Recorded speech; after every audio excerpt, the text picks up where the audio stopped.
What's up, you guys? Welcome to yet another episode of Odds on Favorites. I am here, Cody Miller, your host, back again with Rick and Taylor. I'm here to give you some insights into what's happening with the sports and sports betting world. We're going to dive right in here to start with our What's Happening segment. All right, guys, the first thing I want to talk about is I saw on Floyd Mayweather's Instagram and on ESPN shortly after talks about Mayweather versus Pacquiao 2. From what I'm seeing, nothing's officially stated yet, but I'm seeing some traction gained on this. I would love to see a rematch. I would love to see this fight. I'd love to see Mayweather come out of retirement again. What do you think, Rick? I know you did the news piece on this. You know, I started covering boxing back in 2009, around there. And ever since then, I've been an anti-Floyd Mayweather Jr. guy. And that's not going to change. That's never going to change. I can't stand the guy.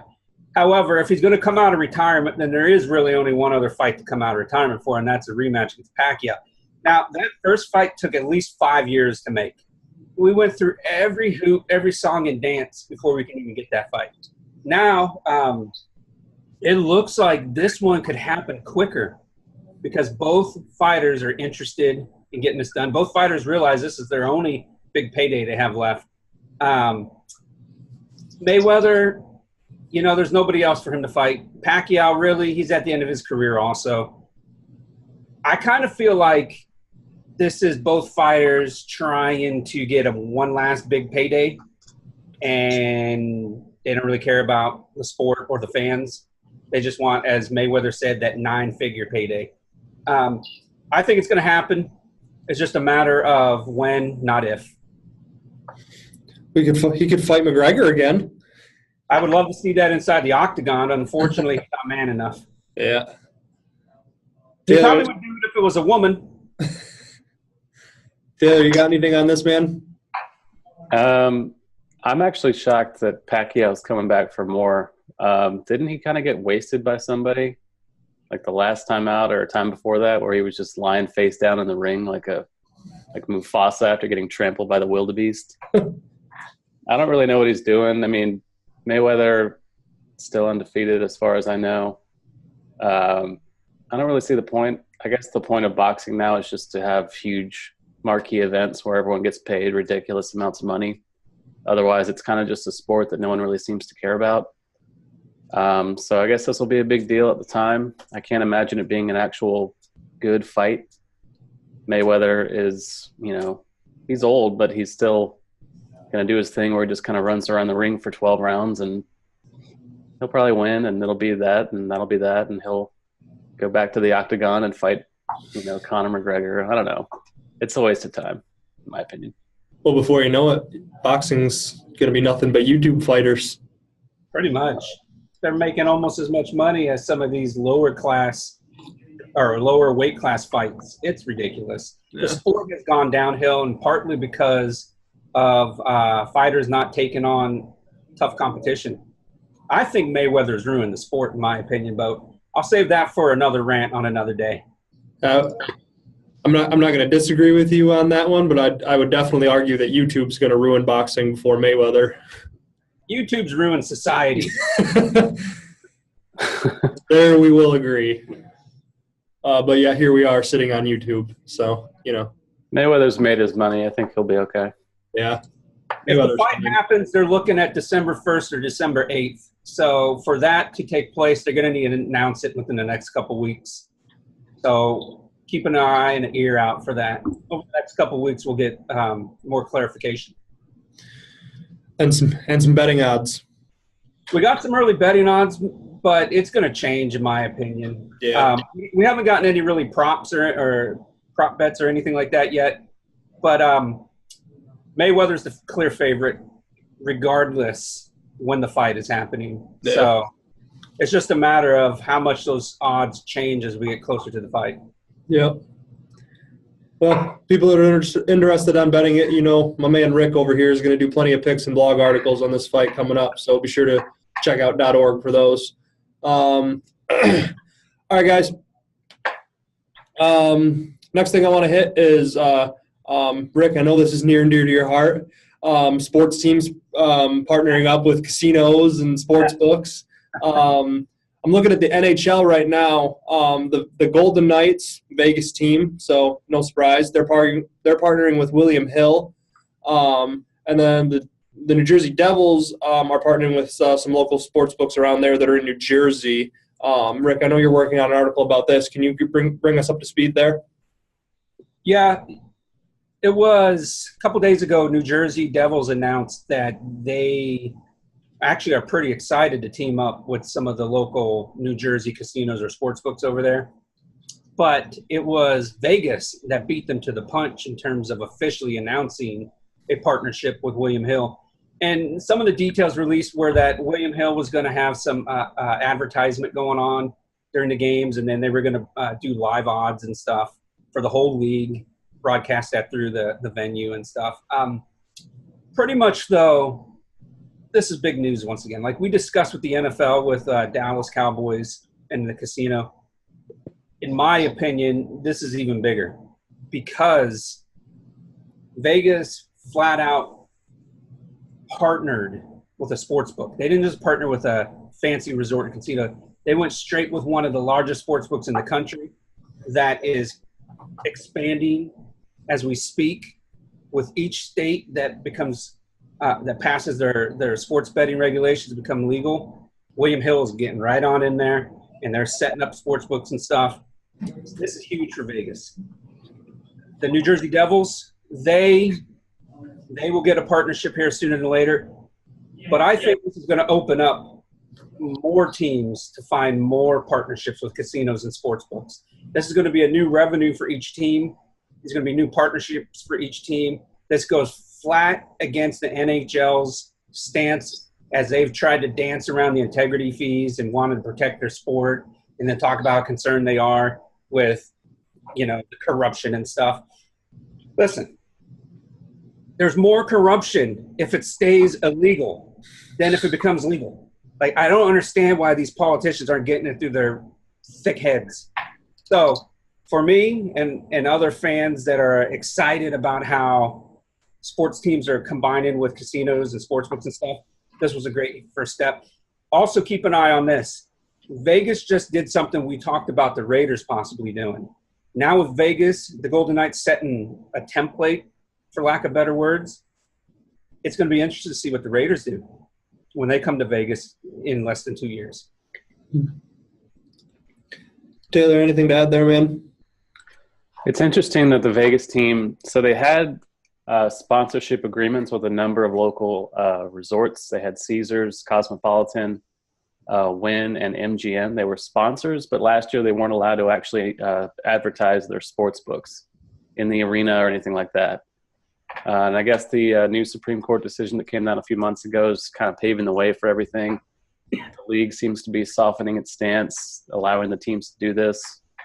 It's just going to snowball from here, like Rick was saying. Like, we're going to see it in the NFL, we're going to see it in the NBA, especially when those leagues get into Vegas as a market, and as other states begin to legalize it, like Jersey and others. And there's really no way around it. This is just kind of the way it's going to be now. We're going to see all sorts of new sports betting stuff. Teams are going to sign these deals because it's a huge market, and it's a huge new revenue stream. And these things exist to make money, and they're not going to just pass on it for moral reasons. So it's a good step. Obviously we like to see the embracing of sports betting kind of thing being more of a out in the open and not something that's just being hidden and everything. So I think this is a good thing, and I think we're going to see a lot more of that in the next few years. Yeah, if any sports books or casinos out there are watching, I'm open to negotiate a few sponsorships, partnership type deals, Rick's open for business. I'm open for business.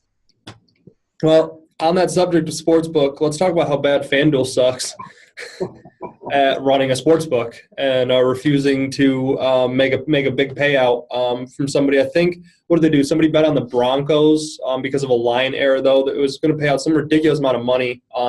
Taylor, I think you sent that to me. Do you have anything more on that? Some of the more of the specifics? Yeah. So a FanDuel-sponsored sportsbook, I believe, in New Jersey. They were offering live betting on the Broncos-Raider game this past weekend.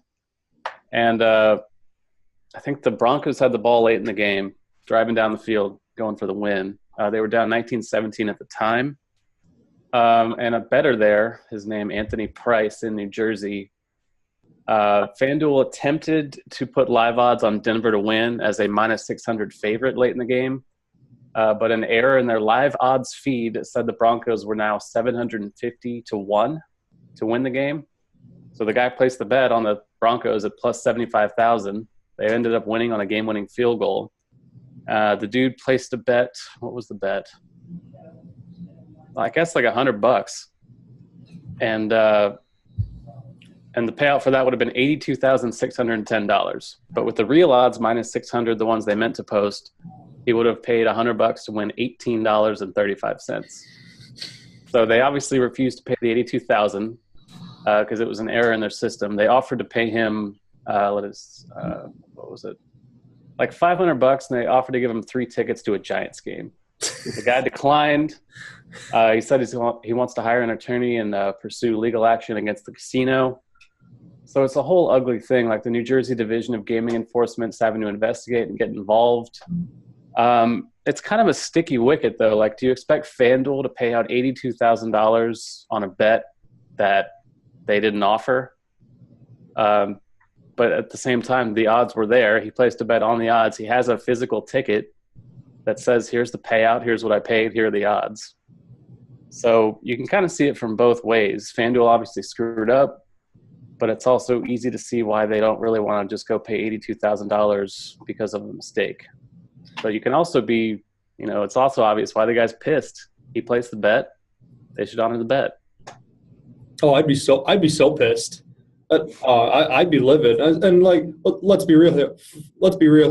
FanDuel isn't hurting. Like $82,000. It's a lot of money to me, but for a corporation like FanDuel, especially one that's getting into the sports betting market now, $82,000 really is nothing.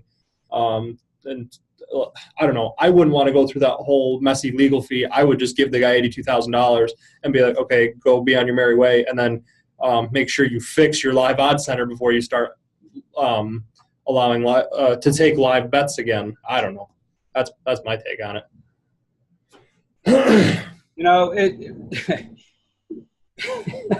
I can't help but laugh at FanDuel here. Listen, it was their system. It was their odds they listed. The guy, when he was placing the bet, didn't even realize the large odds. He was just betting because that was the bet he wanted to take during the game. When it came back that he saw what he got and what he won, of course he's going to want it. He did everything he was supposed to do legally. FanDuel needs to honor this bet. And if they don't, they're going to hurt their reputation more than anything, because this is a new sports book, relatively new sports book that is just getting going. And if you want more people to come place bets, the last thing you want to do is damage your reputation, damage your credibility. So honor it, pay it out, suck it up, learn a tough lesson, an expensive lesson. But as you said, FanDuel is not hurting for money. It's a multi-million-dollar company on every level. They've got their partnerships going with different casinos, and they have really been aggressive in expanding throughout the states that have legalized sports betting. This would be a really black mark on them if they don't honor this bet. No, yeah, I agree. It's going to get more publicity if it goes to court, and it's just going to – the optics of it – yeah, I like that word optics, by the way. The optics of it doesn't look good for them. It's going to cost them more to go to court than it would just to give the guys money. To pay the guy. Exactly. Just do it. Just wipe your hands of it. Move on. Fix your problems. Yep. Stop being cheap. That's why we go to DraftKings anyway. I was going to say, what did we learn today? Play at DraftKings. Oh. All right, guys. That's all I had to talk about my What's Happening segment. So we're going to wrap it up here. We're going to move right on to our next one. All right, you guys, it is time for the spread and butter segment of Odds On Favorites. If you've watched the show before, you know the drill. We're going to pick a couple NFL games here and maybe a college game or two. We're going to talk about the spreads and identify some value that we can find. All right, guys, I'm just going to go through here. We're going to pick a few games. Let's talk about the Chargers at the Rams with the 7-point spread. The Chargers are coming in as the dogs here. Rick, I'm going to let you take this first one, man. Yeah, they're really traveling pretty far there, huh? So here we go. I'm rolling with the Rams. I'm going to take them to cover every spread until they don't. I mean, that's pretty much how I'm viewing it. That offense is explosive. The defense is getting better each quarter of each game as they play together longer. They just shut out the Arizona Cardinals. They blanked the Raiders in the second half. So pretty much I like the Rams here. I don't think the Chargers are as great as people think right now. Without Boza, their defense isn't as good. I believe the Rams will put up a good amount of points, and the Chargers won't be able to keep pace. Give me the Rams -7. Yeah, I don't see how you can not pick the Rams. I picked them last week to cover a 2-touchdown spread against the Cardinals. They beat them by 5 touchdowns. It's just like both sides of the ball, they have it going right now. They've scored 33 and 34 in the first 2 games. They shut down the Raiders in the second half of week 1. They shut out the Cardinals for the entirety of the game last week. They're at home. Not that the Chargers had much of a home field advantage in the first place, even if they were at home. Yeah, I'm not as big of a buyer in the Chargers as a lot of people seem to be. 7-point spread is more than manageable. I think the Rams against the spread's the easy call. Very cool. All right, guys. How about the 49ers and the Chiefs? The Chiefs are at home. It's a 6.5-point spread, and the Chiefs are favored. Taylor, talk to me about Patrick Mahomes, man. Yeah, if you had Patrick Mahomes in fantasy last week, you probably did pretty well. 6 touchdown passes, I believe, against the Steelers. They look great offensively. I think they've scored, 80 points total in the first 2 games, 2-0. The defense is way more shaky, though. They've gotten by thanks to the offense for the most part. We expected their defense to be shaky. It's been just that. The Niners offensively, I think, will be better than people expected. I'm a big buyer in Jimmy G. I kind of like the Niners to cover that spread. I think the Chiefs are a little bit overrated at the moment. The offense looks great, but I don't really trust them to keep the Niners down. So I think a 7, 6.5? I think the Niners yeah. 6.5. So I'll take San Francisco to cover. Finally, we can get a disagreement here. Listen, the Niners, they're not going to be able to keep up scoring pace with the Chiefs, first of all. Second of all, yes, that Chiefs give up over 500 total yards a game. However, it's after they're already up by 2 or 3 touchdowns, and then the defense just puts it in cruise control, and they end up winning the game easily. I don't see Jimmy G they don't have the weapons to keep scoring pace with the Chiefs. They're going into Arrowhead, which is already a tough place to play.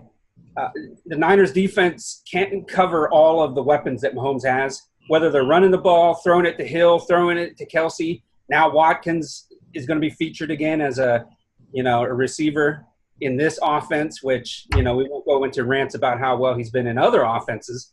However, point being, I actually think the Chiefs can win by multiple touchdowns, but because they have the tendency to let teams score a lot of garbage points, I think 7 points is good right there. I'm going with the Chiefs -7. I don't think the Niners have a chance in this game at all. I got -6.5. Yeah, okay. Chiefs will win by at least 7.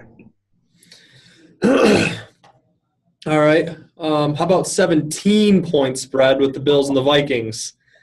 Not high enough. I don't have to tell you who's favored.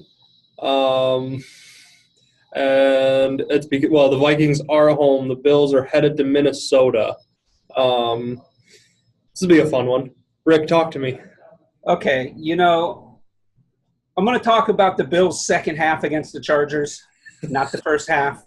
In the second half, they made some adjustments. Head coach McDermott started calling defensive plays. The defense looked like they did last year when they were hitting their stride. They held the Chargers to 3 points in the second half, and I think it was between 70 and 80 total yards in the second half. And I don't want to hear, the Chargers had a big lead and they did nothing. Listen, this is the NFL, okay? Offenses just don't run out the clock for a whole half. If it was half the fourth quarter, that would be one thing. You're telling me that they ran out the half from the third and fourth? No. Buffalo made adjustments. They looked better. The defense looked better. I don't like Minnesota's offense right now. There doesn't seem to be enough balance between the pass and run. They got lucky to win against Green Bay last week. I thought Green Bay should have won it. I thought Green Bay had the talent to beat them. I think Minnesota got lucky. I don't see Minnesota covering 17 points. I think Buffalo is going to show up with some pride. I think Buffalo's going to play a little bit better. And I think Buffalo's only going to lose by 14 points. It's not so much the Minnesota offense. It's more of the Buffalo offense. Like, how are they going to score enough points to stay within 17, even if it's 17-0? That's a feasible outcome, 20-0, something like that. It's not like you need Minnesota to totally dominate offensively just to cover that spread. It's a huge spread for an NFL game. Obviously, that's the primary reason I have some pause here. But the Bills are going on the road to Minnesota to take on what may be the best defense in the league at some point this year. Rookie quarterback, he wasn't as bad as Peterman in week 1. He has that going for him, but the bad offensive line's a problem. Sean McCoy has no room to do anything right now. I just don't see how they can score. Like, are they going to score double digits on the road in Minnesota this weekend? I just don't really see how that happens. So, I mean, anything can happen in the NFL, of course, but I think 17.5 is feasible for Minnesota to cover. So it's huge, but I'm inclined to still take the Vikings just because I don't trust Buffalo to score any points at all. Sorry, Not guys. a believer, are you, Taylor? I am not a believer. All the Bills Mafia can direct all their messages and emails and hate towards Taylor. Yeah, Twitter handle's down below. You can send him some trash. I'll be active with the block button. Okay. Well, I want to talk about the Steelers and the Buccaneers. I want to talk about Fitzmagic. The Steelers the Buccaneers are at home, and we have a small spread here, just 1.5 points. The Steelers are still favored, and there is still no sign of Le'Veon Bell, and now there's some tension with Antonio Brown. And then Fitzmagic is still rolling. Still rolling, baby. Taylor, talk to me here. So I feel like Ryan Fitzpatrick has this kind of start like every couple of years. Like, he'll start out gangbusters. He'll look like the best quarterback ever, and then he'll just turn back into a pumpkin again, So it's great. 2 400-yard passing games, super impressive. I do think there's reason to believe he could not keep this up necessarily, but at least remain respectable. Having Deshaun Jackson and Mike Evans as your top 2 receivers is probably the best tandem he's ever had. It stops through like Buffalo and Houston and Cincinnati and stuff in the past. So I do think there's reason to believe he can be okay, and I think that it's his job right now. I don't think Jameis is getting it back. This game just is super tricky, though. The Steelers have looked horrible. They tied with the Browns. They got crushed basically by the Chiefs. The game probably wasn't as close as it looks. 1.5 point favorites on the road on Monday night in Tampa against the Red Hot Buccaneers. Like, I don't really know what to do with this. I'm not taking the Steelers to cover, even though they probably should. Tampa Bay seems a little fraudulent. I know they're not going to win this division in the end.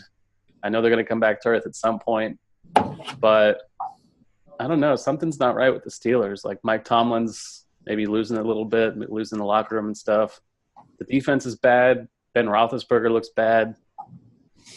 I don't know. I think I'm going to take the Bucs as dogs at home. Yeah, I'm going with the Steelers to cover the spread to win the game outright. I think they're going to rebound this week. And I love Fitzmagic, but at some point, like Taylor says, that magic always starts to fizzle. I think it's going to be this week. And then they're going to have a controversy on their hands. Do they keep going with Fitzpatrick or do they go with Jameis Winston? I'm not a fan of Winston at all, but we'll go Fitzmagic. The funny thing about this story is Fitzmagic talking about how he got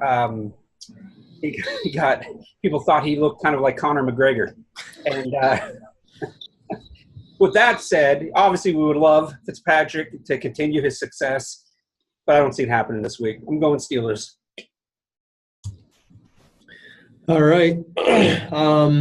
Very cool. That's going to do it for our NFL spreads. We got room for one more. We'll do a college ball game like we usually do, try to throw one in here at the end. Excuse me. Let's talk about Stanford at Oregon. Let's see. Oregon are the dogs for a 2-point spread. Rick, I'll let you take this one away for me. This is Pac-12, baby. This is going to be some exciting football. You know, in years past, we would say there'd be a lot of points scored, but Stanford's defense has been phenomenal this year. They haven't given up more than 10 points in a game. They held USC to 3 points 2 games ago. Bryce Love basically took the week off last week because they played the Powder Puff team known as UC Davis, which, by the way, I spent some time there in college. Just a little shout-out to the UC Davis Aggies. So, we're going with Stanford on the road at Oregon. Oregon has played 3 cupcakes so far this year. They do have more talent. They got a talented quarterback who I believe could lead Oregon to a respectable bowl game this year.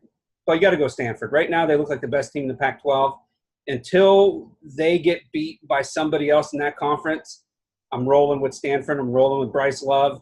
I'm rolling with KJ Costello. And we're going with the Stanford Cardinal to win by a touchdown or more. Yeah, the spread looks too small, even though it's Stanford on the road. They might be the best team in the conference. They look like the best all-around team. Pretty good offense through the air that they've shown, even with Bryce Love not really hitting the stride yet. And like you said, Oregon's played nobody. They played Bowling Green State, they've played Portland State, and they've played San Jose State. None of those are states, and they're all horrible teams. So Oregon at home again, 4th straight week. I think their little run here comes to an end.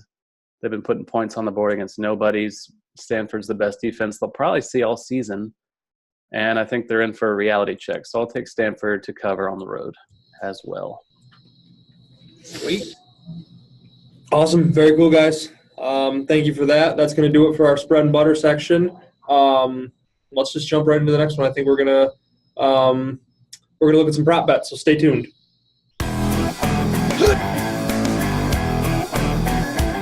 What's up, you guys? Welcome to the Gimme Prop section of Odds on Favorites. We're just going to jump right in here. We're going to talk about some different prop bets, give you guys our insights, and kind of see where we can get some betting value out of some of these prop bets. First one, Taylor, I'm going to look to you. Let's talk about the 2022 World Cup. There's some prop bets out there on whether or not the U.S. will qualify. I know you did a blog on this. Hit me with what you got. So 2014 sucked, or 2018 sucked because the United States failed to make it to the World Cup. It was a huge bummer. All they needed to do to qualify was tie Trinidad and Tobago, and they couldn't even do that. Next time the World Cup comes down to 2022 in Qatar, the odds for the U.S. to qualify are minus 500 yes, plus 300 no. As much as it would suck for the U.S. to fail next time, I think there's like a 0% chance of that happening. I think they're going to make it. The CONCACAF, the confederation out of which they come, is super weak. Mexico is really the only other quality team out of CONCACAF. And I think there's a good influx of American talent coming in. Christian Pulisic, of course, the one you probably have heard of. The World Cup's going to expand in 8 years, so there'll be a lock then. I think they're close to a lock in 2022, so I think that's an easy yes at minus 500. Yeah, I agree. I don't see – I think they'll even use this failure in 2018 as more motivation, as a rally cry. I don't see how they can't make it to the World Cup in 2022. Yeah, this is the first time they failed to make it since 1986, so it's pretty unlikely to happen twice in a row.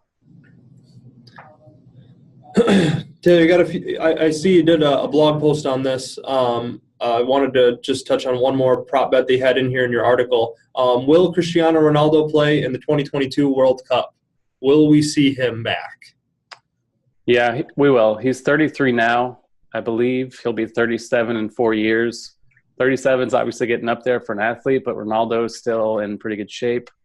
He's still among the best players in the world. Maybe not the best like he used to be. He's the best player Portugal's ever produced. Assuming Portugal qualifies, it's not easy out of Europe, obviously. Far easier out of, CONCACAF. If they make it, I think he will be there. There's no way of knowing. I mean, he could get hurt between now and then. All sorts of things could happen. But, yes, at minus 150, there's not much profit potential there, but I think he will probably be there. He seems like a guy that's just going to stick around for a while. He could be in MLS by then. Who knows?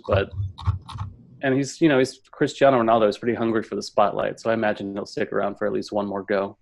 Yeah. It'll be his swan song, his farewell tour. Okay. Getting off of soccer, we're going to switch gears here to the NBA. Let's talk about some basketball. We got some prop bets on some win totals. I got a couple different teams here. I'll let you guys kind of go back and forth on this one. I got the Lakers, the over-under set at 48.5 wins. What are we thinking? First of all, I hate the Lakers. Let me just put that out there. Forever and always will hate the Lakers. Okay? Beat LA, beat LA. With that said, I see no way possible they can go over 48.5 wins. I'm going with the under here.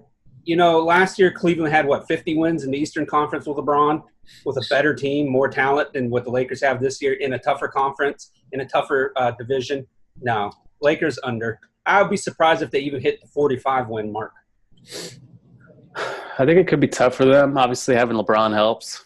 They'll make the playoffs, I imagine. It's just there'll be a lot of growing pains for this team. It's a bunch of new faces. It's a bunch of young players around LeBron. The Western Conference is stacked, as we know. It's tough to see 48.5 wins. I think they could get off to a rocky start, which will obviously, hurt their chances of that. I'm also inclined to take the under. I still think they make the playoffs, but I don't think it takes 49 wins to make the playoffs. So I'll take the under. All right. 48.5 wins seems like a lot. How about 62.5 with the Warriors? I mean, it's the Warriors. They got better this offseason. They signed DeMarcus Cousins for free, which is obviously ridiculous. They've been the best team in the league for 4 years now. There's no real reason to think they're going to slow down. They could always have injuries, but they did last year too. That didn't stop them from having the second best record in the Western Conference. They still won, I believe, 58 games last year. 62.5 is a lot.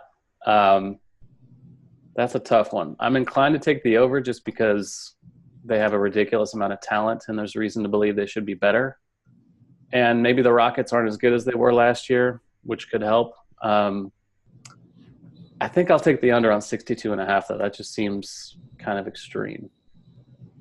I honestly think it's going to be right around the 62-win mark for them this year because last couple of years they have had injuries that have slowed down their pace to win, record amount of games and stuff. On paper, they have the most talent.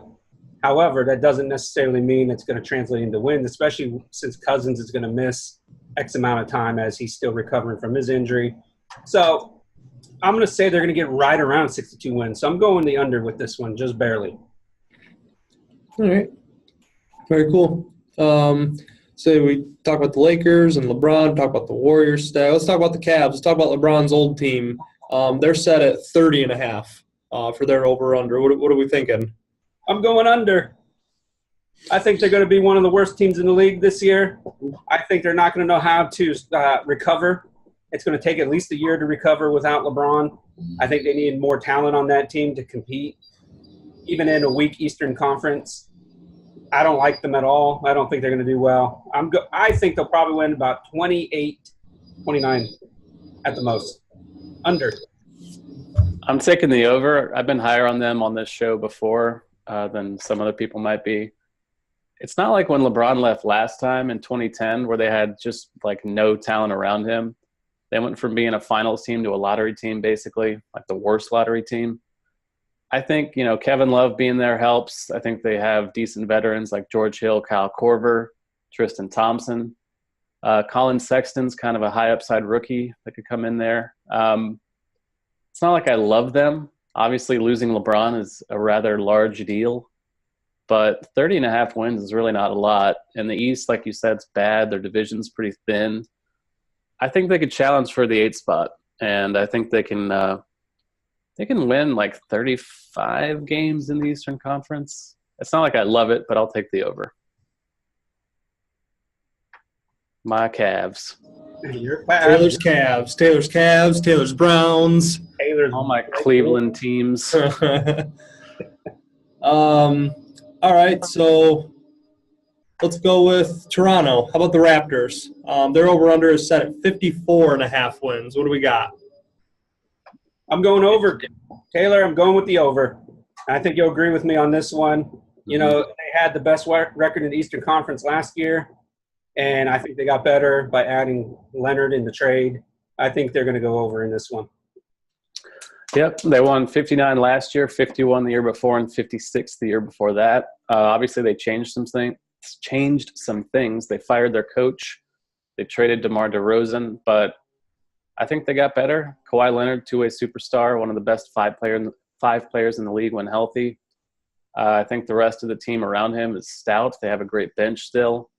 The East remains weak and not deep at all. 59 last year. What is it? 54? Yeah, I think you can go over 54 here easily. I think they could be the best team in the East once again. Very cool.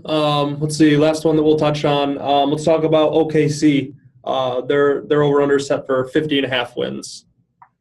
So OKC kept Paul George, which people didn't expect necessarily coming into the summer. That's obviously a huge deal. They sent Carmelo Anthony to the moon. They signed Nerlens Noel as a free agent. They seem to have upgraded their roster in general. I don't really trust Russell Westbrook. I think he's kind of a selfish player, and his team kind of does worse because of him hunting stats and things like that. They haven't won 50 games in 3 years since Durant left. I'm still inclined to take the over on 50.5 because I think losing Anthony, who was a poor fit, just opens things up more, and you'll get a better season out of Paul George. I think Westbrook, he's still Westbrook. I mean, even if he was not necessarily the greatest teammate last year, he's still one of the best 10 probably players in the league. So 50.5 seems reasonable. I think I'll go over on that.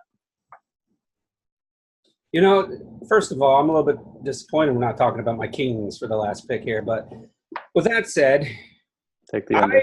I found this I found this one to be a little more challenging than the other teams we discussed. I think 50 wins is like the bar right there. Like, I think they can get to 50 wins. I don't see them getting to 51. So with that said, you know, I think the Western Conference has gotten better. I think even though some of the inferior teams last year have improved through the draft and some free agency. Phoenix got better. Dallas got better. You know, the Lakers got better. Those were three teams that were pretty bad last year. And I think the teams that were already good either still pretty much solidified their spots. Pretty much, I'm going to go right at 50 wins. So since it's 50.5, I have to go to under here. This close. Yeah, it's kind of tough to peg them. We just don't really know. I don't really trust Billy Donovan. So I could see the argument either way there. I'm inclined to take the over just because of their talent, but I won't fight you if you want the under.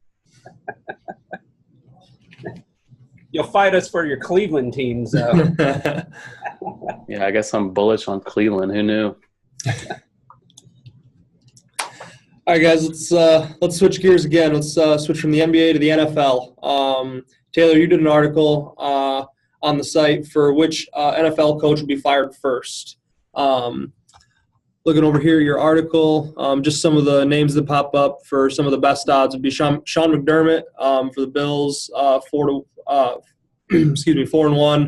Hugh Jackson for the Browns, 5-1. Vance Joseph from the Denver Broncos, 10-1.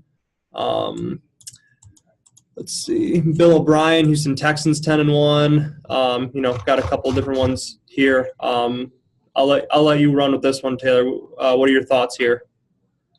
So we have 7 first-year coaches in the league this year. They're a combined 3-11 through 2 weeks, which is not great. But those teams were hiring new coaches for reasons because most of them were bad last year. I think the Titans were the only one that made the playoffs and hired a new coach. So I don't think it's reasonable to expect any of those teams to fire their coach this season, barring some sort of like huge catastrophe or some off-field scandal kind of thing. So guys like Steve Wilkes, 10-1, Matt Patricia, 10-1. John Gruden is on there somewhere, 25-1, I think. Obviously, they're not going to make him the first coach fired, even though they're 0-2. So I think those first-year guys are kind of trap bets. I don't really like any of them. The Cardinals are horrible. If any team is going to fire their coach in a first year, I imagine it'd be them, but I still can't see it. Usually you get, at least a year of leeway. Sean McDermott, I think, is also a trap at 4-1. He made the playoffs last year in his first year with the Bills. I think that buys him at least another season. And, 4-1's not great to begin with. So, they might be bad. They will be bad. But I don't think they'll blame McDermott for that. So of the coaches on this list, at least at the top of the list, I think Bill O'Brien makes the most sense at 10-1. Just because he's been there for a while. The Texans have kind of just running on a treadmill. They have enough talent to be good. They just never seem to capitalize on that. They could turn it around, but an 0-2 start, especially after losing last week at Blaine Gabbert and the Titans, is a bad look. The Texans had aspirations this year of the Super Bowl, according to some people. So Billo at 10-1 to be the first to go, I think makes sense. And I also kind of like Pete Carroll at 20-1 because I think the Seahawks are in for a rough year. There's absolutely no way McDermott gets fired this year. It's not his call with some of the personnel decisions that have happened. And they'll get a few more wins this year. Bill O'Brien's a good pick. However, I feel like the easy pick here is Wilkes with the Cardinals. They might win one game. That's how bad they are. Eventually, they're going to bench Bradford and start their rookie quarterback Rosen, which doesn't mean they're going to be any better. The defense has not played well at all. They've scored 6 points in 2 games. Just 6. 6. Okay? It's either him or it's going to be Hugh Jackson for Taylor's Cleveland Browns.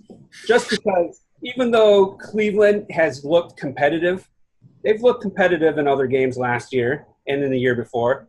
They haven't won since 2016, okay? They're not going to win many games this year. So I can't see with the talent that they've been building, if they don't win more than like 4 or 5 games, which remember we talked about when Vegas had them winning over 6 games. We talked about that on a previous episode, so check the tape on that one. No, it's either Hugh Jackson or Wilkes. I'm going with Wilkes this one right now. I just feel that Cardinals team is horrible. They're the worst team in the league. They're worse than the Tampa Bay Buccaneers. Don't you think starting Rosen could buy him some more time, though? No, because they're not going to win any games. They look so pathetic on both sides of the ball. What's the point of keeping a first-year coach who goes like 1-15? Like, what's the hope in that? It's not like he's a veteran coach that just came to the team. He doesn't have any success as a head coach in this league. Cardinals are terrible. He's done.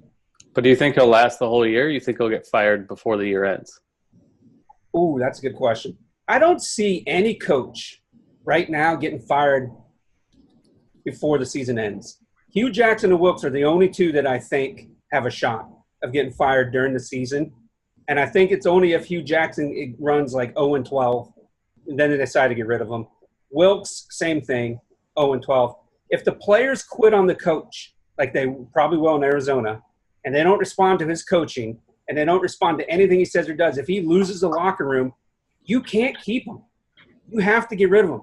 McDermott still has the locker room. He still has the support of the players. He still has the support of the front office and the owners and the community. Wilkes has the support of nobody. Nobody. His own family don't even like him. I like Bill O'Brien to get fired. I mean, the Texans have been pretty conservative with their coaches and all that stuff in the past. They kept a bad GM around for like a decade, which kind of has me thinking they probably won't fire Billo during the season. But if they keep just having horrible offensive outputs, and he's supposed to be an offensive guy, and if he can't get the best out of Deshaun Watson and DeAndre Hopkins and what should be a decent offense, and, that falls on him. So I could see him being the first coach gone during the season. They lose to the Giants this weekend. At home. Is on fire. Yeah. He's on fire. Yeah, I think that's a realistic possibility.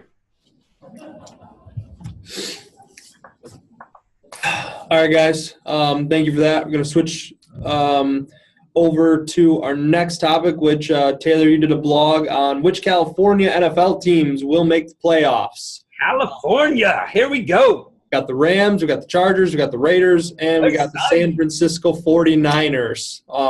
You got 4 teams here. Give me a yes or no on the playoffs and why. Taylor, start us off. Well, the Rams are a lock. They play in an easy division. They're the best team in the NFL. They have the most talent. They look the part. Minus 170 right now. That's an easy yes to make the playoffs. Absolutely agree. Rams are going to take this division. They're going to be one of the best teams. I picked them to lose an NFC championship game to the Vikings and still sticking with that. But the Rams look like the best team right now in the NFL, and they're a lock. In fact, get the odds now, the line now before they go up, before they get worse. You got their LA sister wives, the Chargers there, 1-1 so far. AFC West, that's kind of a complicated division. The Raiders look bad. The Broncos look okay at 2-0, and the Chiefs look great, at least on one side of the ball. The Chargers haven't really looked that amazing. They beat the Bills, which is, I could beat the Bills. So the Chargers minus 145. I'm still inclined to believe they have enough talent to get there. The division, I think there's a lot of noise there in that 2-0 Denver start and the 2-0 Chiefs start. So I still think the Chargers at minus 145 look good to make the playoffs, at least maybe as a wild card. They're not the shoe-in the Rams are, but I still think there's a decent chance they get in. Yeah, I don't think they're going to make the playoffs. However, I think if you wait a few more weeks, hopefully those odds will get a little more in your favor because they'll lose this week to the Rams. They got a couple other tough matchups coming up. Give them a couple more losses, where they're at in a couple weeks. And if you still think they're going to make the playoffs, then hop on what odds you can get then. Right now, no. I wouldn't even touch that with that line, and I don't see them making it. They're inconsistent. And for the last couple years, they've been right on the cusp and just get edged out. I think they'll get edged out again this year. They'll lose a tiebreaker at the end. The Raiders are 0-2. They're plus 165 to make it, minus 225 to miss. They don't look the part at all. They got crushed in week 1. Narrow loss in week 2. That was a respectable effort on the road in Denver. Their schedule looks fairly difficult for the rest of the way. I'm not buying John Gruden and his devil magic and all that. Trading Khalil Mack was a huge mistake. You're not getting any value at them to miss the playoffs at minus 225. I don't think they're good enough to make it, so I would just pass on the Raiders completely.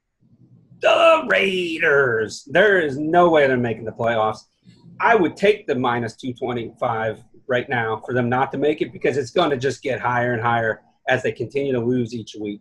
They might not even beat the Dolphins this week and they'll end up 0-3.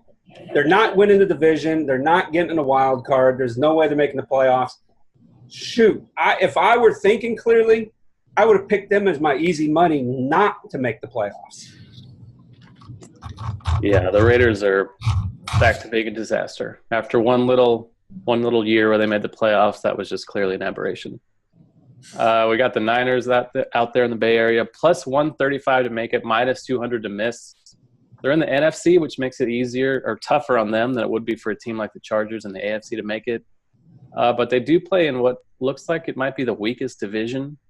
You got the Rams at the top, but the Seahawks look bad. The Cardinals, we've touched on, are horrible.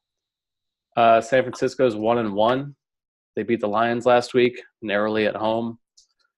I kind of like that at plus 135. There's some value on that. And, there's a chance they could snag a wild card with that weak division schedule they have. I'm not saying it's a lock by any means. I think they're still more likely to miss, but I would take a punt at plus 135 on the Niners kind of sneaking in as a wild card. I don't see the Niners making it at all. They're not winning that division. They'll probably go 3-3 in the division. They'll get swept by the Rams. I think they'll split with Seattle. They'll sweep the Cardinals. The Packers, the loser between the Packers and the Vikings will get a wild card. And then the loser between the Falcons and the Saints will get a wild card. Panthers will be better than the Niners. The Bears look like they're better than the Niners. There's no way the Niners get in the playoffs. No. Only the Rams. Rams are the only team from California, from the West Coast, the West Side, to make the playoffs. All right.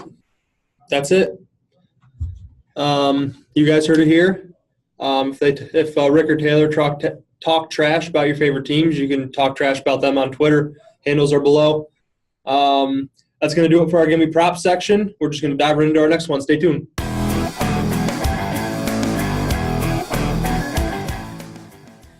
All right, you guys, welcome to the Risky Bet segment of Odds On Favorites. We do this one for all you daredevils out there, also to warn you of the potential catastrophes that could await you in the sports betting world. I'm going to throw this one right to Rick and let him tell me what his risky bet is for this week. Okay, here we go. My risky bet of the week is this. I know everybody wants to roll with Fitzmagic. I know everybody's excited about the Bucs beating the Saints and the Eagles, and they're high scoring and they're fun to watch. And Fitzmagic is just tearing up the NFL, and he was straight pimping in that post-game press conference on Sunday. And believe me, I want to be all aboard the Fitzmagic train. But I'm going to tell you, I think it's a risk this week when they play against Pittsburgh. Even though it's at home, I think it's going to be a risk, and here's why. Pittsburgh, they can get off to a slow start, but they have the talent to bounce back. They have the leadership to bounce back. They have the experience to bounce back, and they've proven that they can bounce back when they get into a little bit of a funk. Their defense is a bit concerned, but that offense can put up points with anybody. And I think they're going to outscore Tampa this week on Monday night. I believe that Pittsburgh, Pittsburgh is going to just slightly edge out Tampa with the defensive side of the ball. Tampa doesn't have a great running game. Believe me, I have Peyton Barber on my fantasy team, and I'm ready to drop him, okay? I'm waiting one more week before I drop him. In fact, it's a risky bet to keep him on my team. But furthermore, we're just going to go with Tampa here. Pittsburgh's won their last 3 Monday Night Football games. They're 9-3 straight up in games where the spread is -3 to +3 for them. They're 5-1 straight up at Tampa in their last 6. They're 4-1 straight up against Tampa. I just think the stars are going to align. It's Monday Night Football. Pittsburgh typically plays even better in the national spotlight. I think they're going to bring their A game. I think they were embarrassed by the Chiefs. They weren't happy with how they played against the Browns. I think it's a risk to take the Bucs here. So if you don't listen to me, that's your own risk. In fact, just give me your money. Okay? Just give me your money. The risk. Tampa Bay. Taylor, what do you got for me? So we've been talking about how horrible the Cardinals are. They've been outscored 68-6 in 2 games by the Redskins and the Rams. The Redskins are not a good football team, and they stormed into Arizona and dominated them in week 1. The Bears are on the road in Phoenix or in Glendale this weekend. They're 6.5-point favorites. It feels gross to bet a line like that for the Bears. Betting on the Bears to win by a touchdown feels like a risky bet. The defense, though, looks legit. Khalil Mack is wreaking havoc in there. We've seen him twice in a row just dominate the game completely. He ran roughshod over the Seahawks offensive line this past week. I don't love what Mitchell Trubisky's done so far. He's looked a little shaky back there. He's not really willing to take shots downfield, which kind of has me nauseous about taking the Bears on the road like this to win by a touchdown. But Arizona's awfulness kind of outweighs my concerns about Mitch Trubisky. 6 points through 2 weeks, one of which was against Washington. There's nothing to like about this team right now. I imagine they'll score points at some point this year, but Chicago's defense looks legit. The Bears on the road are always a risky bet, and I'm still taking Chicago to cover, though. So Chicago -6.5 is my risky bet of the week. All right. There you go. You guys heard it here. If you lose some money this week, like I said earlier, you can go talk trash on their Twitters. The handles are below. All right, that's going to do it for our risky bet section. We're going to move right into our next segment. All right, guys, welcome to the Easy Money segment of Odds On Favorites. We just went over some risky bets. Now we're here to tell you what the locks are, where to find the easy money, guaranteed money. Those are Rick's words, not mine. He's guaranteeing you money with his easy money pick. Go, Rick. Okay, I just mentioned the Raiders not making the playoffs should have been my easy money pick.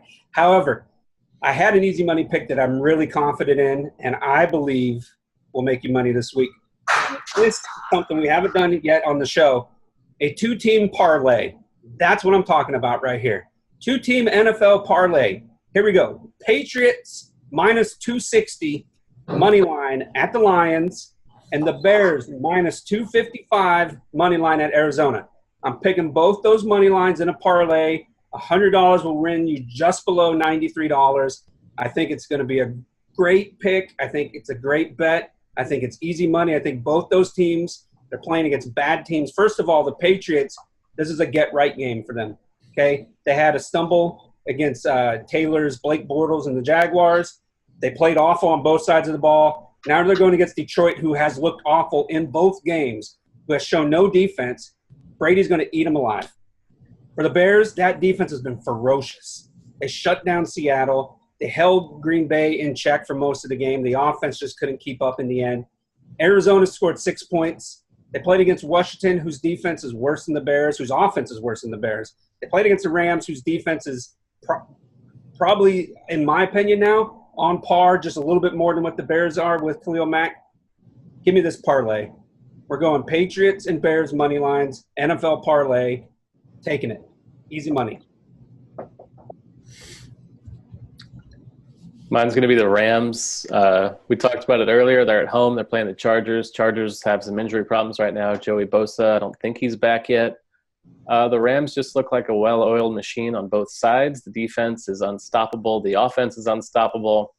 The line's just too small. 7.5 I'm seeing right here. You can take the Rams to cover that. Minus 325 on the money line. You're not winning any money there, but I think the Rams to cover that is pretty easy. I could see this being a double-digit game easily, so I will take the Rams to cover as easy money. All right. There you go. There's the easy money picks for the week, guys. That's going to do it for our easy money segment. We're just about ready to wrap up the show here. Stay tuned for our last segment, Show Me the Money Lions. All right, guys, it is time for the last segment of Odds On Favorites. We just started doing this last week. It is Show Me the Money Lines. We are going to go through the NFL games, and we are just going to pick straight up and help you guys keep track of our records, keep us honest. And this is more just for you guys to get some entertainment out of this. Some of the games we've already kind of talked about throughout the show, but we're just going to go through here and do some straight-up picks. Last week, if you watched the show from last week, Taylor and I both went 10-4 in our picks. Poor Rick over here went 7-7. So 50%, you're going to hit that 500 mark. That's not too bad. He's going to try to redeem himself this week, guys. So I'm just going to jump on here and find the games with the odds. And see, we are going to start with Thursday's game between the Jets and the Browns. Let's see. Rick, let you make your pick first, man.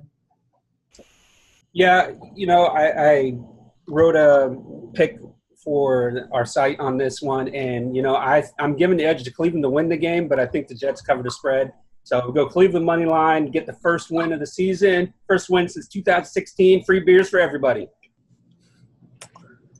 Man, I'm looking at this. I really don't know what to do because the Jets looked great in week 1, and they sucked against the Dolphins. The Browns have been pretty good both weeks, but they Browns it up in the fourth quarter and overtime both times. Oh, God. I don't know if I can do – okay, I'll take the Browns. Whatever. Go with the Browns. Roll with them. Ride or die with Cleveland. It feels disgusting, but I'll take the Browns. You need a shower afterwards. Yeah. I mean, their name's the Browns.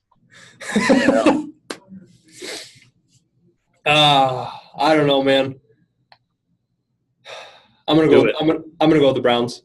Clean sweep. Clean sweep. Yep. Gonna go with you there. How about Buffalo and Minnesota? Rick, make a pick. Buffalo to cover the spread, Vikings to win the game. Next. Vikings to cover the spread and Vikings to win the game. Yeah. Vikings to win. I don't like saying it out loud, but Vikings to win. Giants and Texans. I'm going with the Texans, Taylor's team. I think the Giants are going to be one of the worst teams by the end of the year. They just look inept on offense. They look clueless despite all the talent they have. That O-line's terrible. Give me the Texans. Giants O-line is terrible. If you watch Sunday Night Football, I've never seen a quarterback check down more often than Eli did that night. just feeding Saquon nonstop. Texans are bad. They looked bad both times out. But I can't see them losing at home against the Giants when they're already 0-2, so I'll take Houston. Yeah, I'm not super sold on the Giants myself, so I'm going to take Houston win out right here also. San Fran and Kansas City. Chiefs. I picked them to cover the spread. I'm picking them to win easily to win the game outright. This is another one that feels like a trap to me, especially that spread, but the Niners on the road, yeah, I'll take the Chiefs, even though I'm not feeling great about it. Yeah, I'm going to ride here with Patrick Mahomes. I'm going to take the Chiefs also.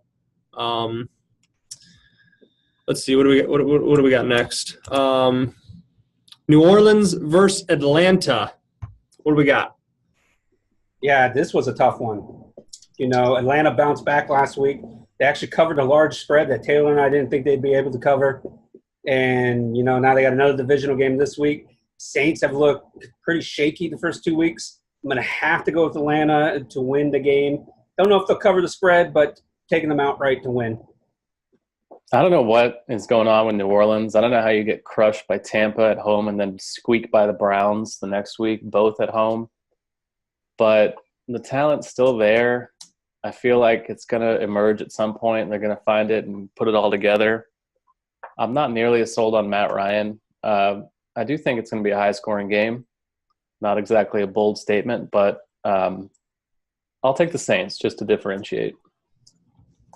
Yeah, Taylor, I was actually going to say the same thing. I'm not super sold on Matt Ryan myself. I think the Saints have had a rough start to the season, but I definitely, like you said, I think the talent's there, and I think this is a game that they're going to come out and try to prove themselves. So I'm going to take the Saints here to win.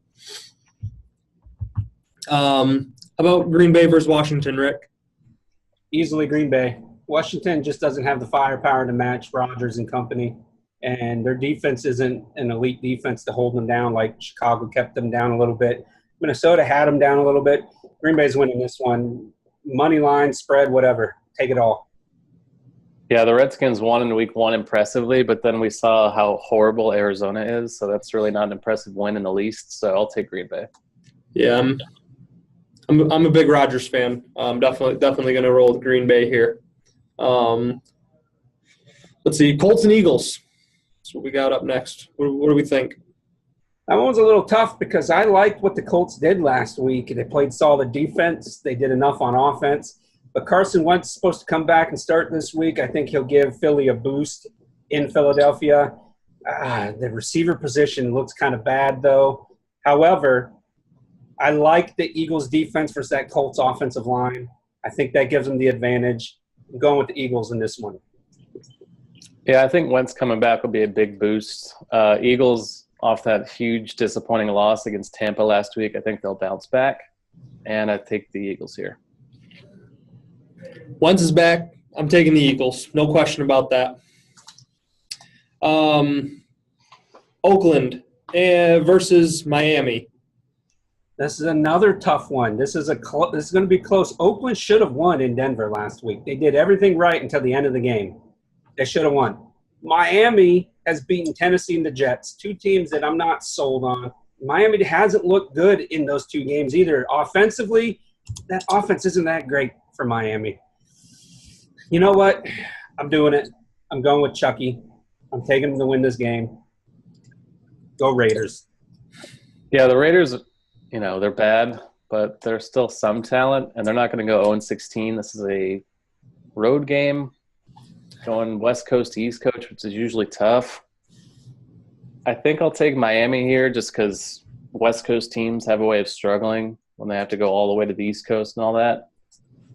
This just looks like a gross game in general, but I'll take Miami. I don't know what I want to do here. I don't know. Let's flip a coin. Yeah. Oh, man, it's going to hurt my record, though. I'm going to take Oakland. I'm going to take Oakland on this one. Come to the dark side. How about the Broncos versus the Ravens? Oh, another close game. Baltimore did what I predicted last week, going to Cincinnati and not play well. Cincinnati has their number. However, Baltimore at home is a better team when they're playing at home, and they've had more time to rest than the Broncos have had since the Ravens played on Thursday night last week. I'm going to give the edge to Baltimore at home. I think that defense is going to give Denver some problems, and I don't see Denver's offense scoring as much. It's going to be an ugly game. Got to go with the home team, Baltimore. Yeah, I think it was impressive the way the Ravens kind of fought back last week after jumping down or falling down 28-0 in the first half. Denver's had 2 home games. That's the biggest home field advantage in the NFL. They almost lost last week in spite of it. You saw late in the game the Raiders' defense was just totally gassed, and the Broncos kind of just ran it down their throat and kicked the game-winning field goal. I think going into Baltimore, it's a much tougher test, so I'll take the Ravens as well. I'm going with the dog here. I'm going with the Broncos to beat Baltimore. Has nothing to do with my hatred for the Ravens at all. But I'm gonna be a little different here. I'm gonna take the Denver to go into Baltimore and take this win. Not gonna be a big win. Like you said, it's gonna be an ugly game, but I'm gonna take them to get the win here. So what do we got? Oh, sorry. The Bengals versus the Panthers. I've been rolling with Cincy since the preseason. I picked them to beat the Colts on the road week 1. I picked them to beat the Ravens week 2 at home. I just can't pick them to beat Carolina on the road this week. I just think Carolina's a better team at home. And the Bengals, even though I like what they do, like what they've been doing, I like their toughness. I think Carolina has the kind of defense that can shut down Andy Dalton and A.J. Green. Without Mixon at running back, we're not sure how Bernard and company is going to do. I have to go with Carolina here. Yeah, I don't think Gio Bernard's like an every down kind of back you can rely on, which might take away the running game almost completely there. And if it's going to be Andy Dalton and A.J. Green and nothing else, then it's tough. I mean, Carolina can shut that down if that's all they got going. I'm not a huge believer in the Panthers' offense, but we saw Christian McCaffrey last week look like the guy we thought he was. They got him involved early and often, even though they lost.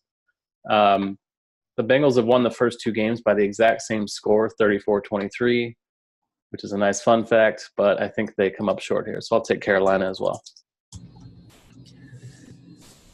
Yeah, I'm going to take Carolina also. I took them last week. I'm gonna take them again. I'm gonna roll with the Panthers here. Big Cam, he's my fantasy quarterback. I want to see him throw some stats.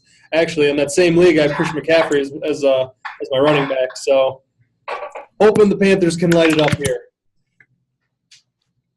All right. Taylor left us. He's done picking. He wasn't happy about me picking the Panthers, apparently. Hopefully he'll come back when it gets to his go-round. Rick, guess you and me are just talking, man. How about Tennessee versus Jacksonville? Okay, here we go. You know what? Jacksonville looked like the best team in the AFC last week when they beat the Patriots. And you and I both went with old man Brady, and guess what? Jacksonville made old man Brady look old. That's what they did. And so this week they're playing either against Gabbert or a banged-up Mariota, and they're playing against a team that is more heavily on the run, which Jacksonville can easily stop because they got the best defense in the AFC, if not the whole NFL. You have to go with Jacksonville here, not only for the money line, but for the spread as well. I'm going with Jaguars. Yeah, I'll just jump in since Taylor's not back yet. I'm inclined to agree with you. I mean, just watching that Jacksonville versus Patriots game, man, it was just, whew. Yeah. Taylor just pulled a Vontae Davis right there. Quit halfway through. Yeah, Vontae is back. Welcome back, Vontae Davis. You came back. You didn't retire on us. By the way, we were just talking about your Blake Bortles. Yep.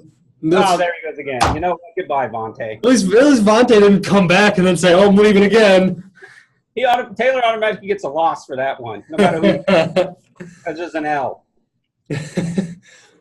But, well, I mean, obviously, we'll just chalk it up. He's just taking his Blake Bortles. I think, as he's told us before, Blake Bortles is what did he say? A god among men. He says the God among men. He has a poster of him. Like, I'm waiting for him to get like a poster right behind his chair, Blake Bortles. I think from every week now, Taylor needs a poster of Blake Bortles right behind him, and the Cleveland Browns fat head on the other side. Sorry about that. That's all right, I guess. Welcome back, Vontae. Yeah, I didn't mean to quit on you there. But yeah, Rick, like I was saying, just like the hype that Jacksonville's probably on after beating New England, I think they're just going to come in and stomp on the Titans. So I would easily take the Jaguars here outright. And since I had to skip Taylor since he pulled Devontae on us, I guess we'll go back to him. But I think we know he's going to take his Blake Bortles. Yeah, Tennessee without Mariota potentially, that's an easy win for Jax. He's going with his man crush Monday, Blake Bortles. Bortles bandwagon for life. Let's see. We talked about the Chargers and the Rams game a lot throughout our show. I think we're all in consensus that we'll all take the Rams on that one. How about the Cowboys versus the Seahawks? This is a tough game. I don't believe in the Cowboys at all. I think they're a terrible team. The only reason they won this last week is because they played against the Giants, who are a worse team, at least right now. Giants have more talent. However, they're not playing up to their potential. Dallas is terrible. They have no receivers. The defense is average. They got a running game and an offensive line that's been inconsistent. I don't trust Dak Prescott. They're going to another tough place to play. Yes, Seattle hasn't looked great in the first 2 weeks, and that's understandable. They just played on the road at Chicago. Back at home, Seattle's a better team. The crowd will be on their side. Dallas isn't a good team. Taking Seattle here.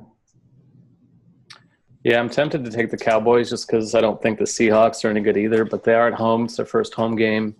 That place is a pretty big-time home field advantage for them, so I'll take Seattle as well. Yeah, I don't much care for either of these teams. I'm not sold on either of them. I guess I'm inclined to say I'm less impressed with the Cowboys than I am with the Seahawks. So I'll take the Seahawks here to win. I don't even think we need to get into the Bears and the Cardinals here. I think we're all in consensus there with the Bears. Easy money. How about I think we touched on this a little bit, but how about New England and Detroit? Oh, part of my easy money. This could be the easiest pick of the week. New England, money line, bounce back from an embarrassing loss against a terrible Detroit defense. Easy. New England right here, money line. Take them. I don't know why I thought the Lions would be better this year, but they're clearly not. They're still the same old Lions, I guess. So, yeah, New England after a tough loss on the road. Josh Gordon, I imagine, will be playing, hopefully. So I'll take New England. I will subscribe to my old adage, which admittedly did not work for me last week, but don't bet against Tom Brady. So unless he's facing Blake Bortles. Your addendum. So, yeah, taking New England, taking Tom Brady with this one to just absolutely stomp Detroit. All right, last one. Primetime, Monday Night Football. Pittsburgh Steelers, Tampa Bay Buccaneers. I said the Bucs are a risky bet, and I think you're foolish if you take them. It's a huge risk. I believe Pittsburgh's going to win this one. I will never pick the Bucs to win, and I still think they're the worst team in the league. And I'm going with the Steelers. I'll be foolish and take the Bucs, even though I know they're a total trap and they're going to come back down to earth. Steelers have looked bad. They're on the road. It's Monday night. Fitz magic. I'll take Buccaneers. I'm on the Fitz magic train until he proves me otherwise. I'm taking Tampa Bay to beat the Steelers here. Not by a lot. I think they're going to. I think Steelers are going to come in. They're going to score, and I could see this being a really high scoring game for sure. But I'm going to see Ryan Fitzpatrick walk away with the win in the end here on Monday Night Football. 3-0. First place in the NFC South, your Tampa Bay Buccaneers. NFC Boy, South. did I missed that one on the worst team in the league. Still got time. Yeah, maybe Arizona will win 3 games. Yeah, right. Guys, that's going to do it for our straight up money line picks here. That is also going to do it for our odds on favorite podcast show. Be sure to tune in next week for another episode, see how we did with our picks this week. We'll readdress that in the Show Me the Moneyline segment again next week. Until we see you guys then.